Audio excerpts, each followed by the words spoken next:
Hello. അപ്പോൾ ഞാൻ ഈ വീഡിയോയിൽ ഷെയർ ചെയ്യുന്നത് ഞാൻ കഴിഞ്ഞ ദിവസം കഴിച്ച ഒരു ദിവസത്തെ ഫുഡ് എന്തൊക്കെയാണ്. അപ്പോൾ ഞാൻ കഴിഞ്ഞ ദിവസം കഴിച്ച ഫുഡുകളെല്ലാം ഈ വീഡിയോയിൽ ഇൻക്ലൂഡ് ചെയ്തിട്ടുണ്ട്. അപ്പോൾ ഞാൻ ഏറ്റവും ആദ്യം ബ്രേക്ക്ഫാസ്റ്റിന് വേണ്ടി എടുത്തിരിക്കുന്നത് ഒരു ഗ്ലാസ് ചൂട് ചായയും പിന്നെ പുട്ടാണ്. പുട്ടെന്ന് പറയുമ്പോഴത്തേനും അരിപ്പുട്ടാണ്. അപ്പോൾ തേങ്ങ ഒക്കെ കുറച്ച് കൂടുതൽ വെച്ചിട്ടുള്ള വളരെ ടേസ്റ്റി ആയിട്ടുള്ള അരിപ്പുട്ടാണ്. അപ്പോൾ ഈ പുട്ടിൻ്റെ കൂടെ കോമ്പിനേഷനായിട്ട് എടുക്കുന്നത് വളരെ ടേസ്റ്റി ആൻഡ് സ്പൈസി ആയിട്ടുള്ള ബീഫ് കറിയാണ്. അപ്പോൾ നമ്മുടെ മോർണിംഗ് ബ്രേക്ക്ഫാസ്റ്റ് എന്ന് പറയുന്നത് ഇതൊക്കെയായിരുന്നു ബ്രേക്ക്ഫാസ്റ്റ്.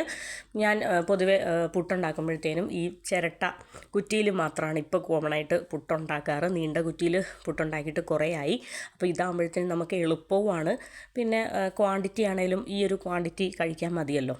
അപ്പോൾ അതുകൊണ്ട് ഇപ്പോൾ കൂടുതലായിട്ടും പുട്ടുണ്ടാക്കുമ്പോഴത്തേനും ഇങ്ങനെയാണ് ഉണ്ടാക്കാറ്. അപ്പോൾ ഇതായിരുന്നു എൻ്റെ ബ്രേക്ക്ഫാസ്റ്റ്. ഇനി അടുത്തത് ലഞ്ചിന് വേണ്ടിയിട്ട് ഞാൻ എടുത്തിരുന്നത് കുറച്ച് ചൂട് ചോറെടുത്തു.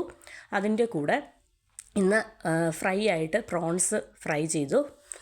കുറച്ച് മുളക് പൊടിയും നോർമൽ മസാല, കുറച്ച് സിമ്പിളായിട്ടുള്ള ലൈറ്റ് മസാലയാണ്. പിന്നെ അതിൻ്റെ കൂടെ കുറച്ച് ഇഞ്ചിക്കറി എടുത്തിരുന്നു. നാട്ടിൽ നിന്ന് കൊണ്ടുവന്ന ഇഞ്ചിക്കറിയാണ്. എൻ്റെ ഇഞ്ചിക്കറി അച്ചാറും ഒക്കെ ഏകദേശം കഴിയാറായി. ഇനി അടുത്ത ട്രിപ്പ് നാട്ടിൽ പോകാറായിട്ടുണ്ട്. പോയിട്ട് വരുമ്പോഴത്തേനും ഇനി അമ്മച്ചിയുടെ സ്പെഷ്യൽ അച്ചാറുകളും കാര്യങ്ങളൊക്കെ കൊണ്ടുവരാറായിട്ടുണ്ട്. പിന്നെ ഒരു ചെറിയ പീസ് മുട്ട പൊരിച്ചതെടുത്തു, കുറച്ച് ബീൻസ് താളിച്ചതെടുത്തു, പിന്നെ അമ്മച്ചിയുടെ ചമ്മന്തിപ്പൊടി. അപ്പം പിന്നെ ഇന്ന് കറിയായിട്ട് എടുത്തിരിക്കുന്നത് വളരെ ടേസ്റ്റി ആയിട്ടുള്ള ഞങ്ങളുടെയൊക്കെ ഫേവറേറ്റ് ആയിട്ടുള്ള പരിപ്പ് കറിയാണ്. അപ്പോൾ ഇതെല്ലാം കൂട്ടിയിട്ട് വളരെ സിമ്പിളായിട്ടുള്ള ഒരു നാടൻ ഊണായിരുന്നു ഇന്ന് ഉച്ചയ്ക്കത്തെ ലഞ്ചിന് എടുത്തിരുന്നത്. വളരെ ടേസ്റ്റി ആയിട്ടുള്ള, സിമ്പിളാണ് എന്നാൽ വളരെ ടേസ്റ്റി ആയിട്ടുള്ള ഒരു നാടൻ ലഞ്ചായിരുന്നു. പിന്നെ അതിനുശേഷം നമ്മൾ വൈകുന്നേരം ഒരു പാസ്ത കഴിക്കാനായിട്ട് സിമ്പിളായിട്ട് കോമണായിട്ട് എനിക്കും സാറായിക്കും ഒക്കെ വേണ്ടി ഉണ്ടാക്കുന്ന വൈറ്റ് സോസ് പാസ്തയാണ്. അപ്പം ഇന്ന് ഇക്കായ്ക്കും കൂടെ കഴിക്കുന്ന രീതിയിലുള്ള പാസ്ത ഉണ്ടാക്കാമെന്ന് വിചാരിച്ചു. ഒരു വൈകുന്നേരമൊക്കെ ആയപ്പോഴത്തേനും ഒരു 4-5 മണിയായപ്പം വൈകുന്നേരം ഒരു ഈവനിങ് ആയപ്പോഴത്തേനും കുറച്ച് ചിക്കനും അതുപോലെ തന്നെ വെജിറ്റബിൾസും എല്ലാം കൂടെ എടുത്തിട്ടിട്ട് ഒരു പാസ്ത ഉണ്ടാക്കി. ഒരു മിക്സ്ഡ് പാസ്ത, അത്യാവശ്യം പച്ചമുളകും മുളക് പൊടിയും പെപ്പർ പൗഡറൊക്കെ ഇട്ടിട്ടുള്ള കുറച്ച് സ്പൈസി ആയിട്ടുള്ള പാസ്തയായിരുന്നു. കാരണം വൈറ്റ് സോസ് പാസ്തയുടെ ഇക്കാക്ക് വലിയ താല്പര്യമില്ല.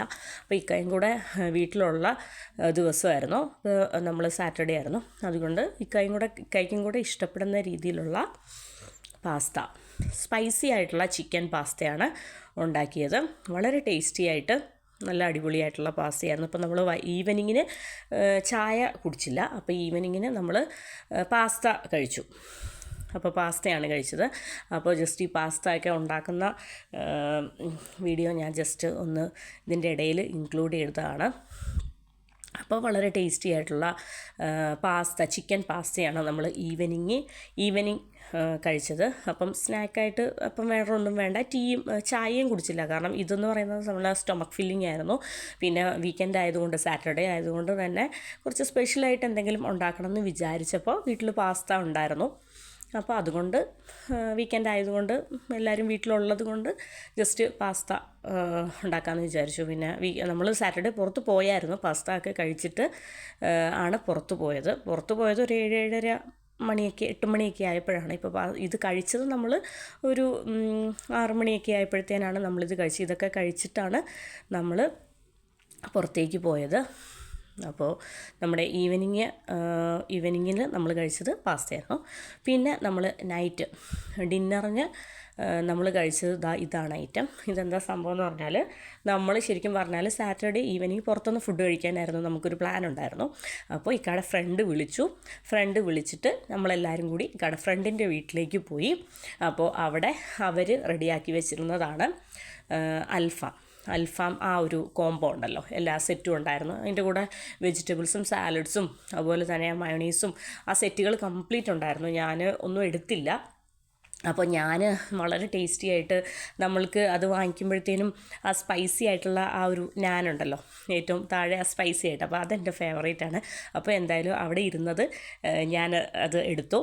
പിന്നെ അതിൻ്റെ കൂടെ എല്ലാം കൂടെ അങ്ങ് മിക്സ് ആയപ്പോഴത്തേനും ആ ഫ്രഞ്ച് ഫ്രൈസ് ഭയങ്കര ടേസ്റ്റായിരുന്നു. പിന്നെ 2 ടൈപ്പ് അൽഫാമായിരുന്നു ഉണ്ടായിരുന്നത്, 2 ടൈപ്പ് അൽഫാമാണ് ഉണ്ടായിരുന്നത് അന്ന്.